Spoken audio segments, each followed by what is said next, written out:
Papa, Michel, ou Nounou pour les autres, était un homme plein de vie et combatif. Toujours un sourire au coin de la bouche avec la volonté de se sortir des épreuves difficiles.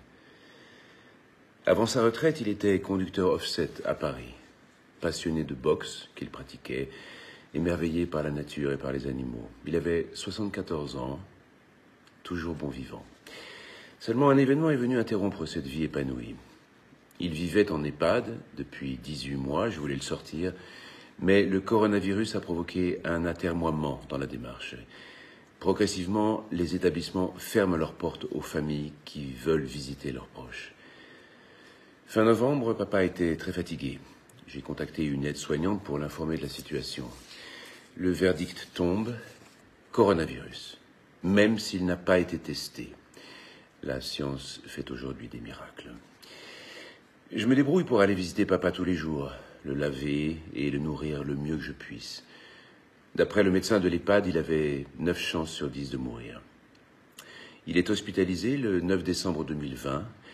Je rencontre une infirmière très consciencieuse. Je me sens un peu rassuré malgré le contexte. Papa et moi sommes de nature positive. Je venais tous les jours.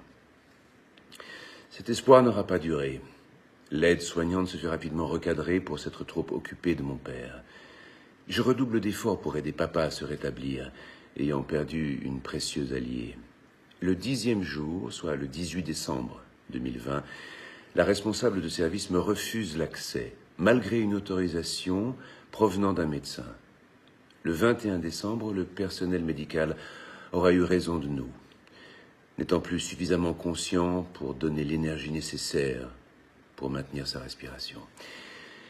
On m'a assuré qu'ils allaient le placer, entre guillemets, dans une situation de confort, injection de produits, morphine, anxiolytiques.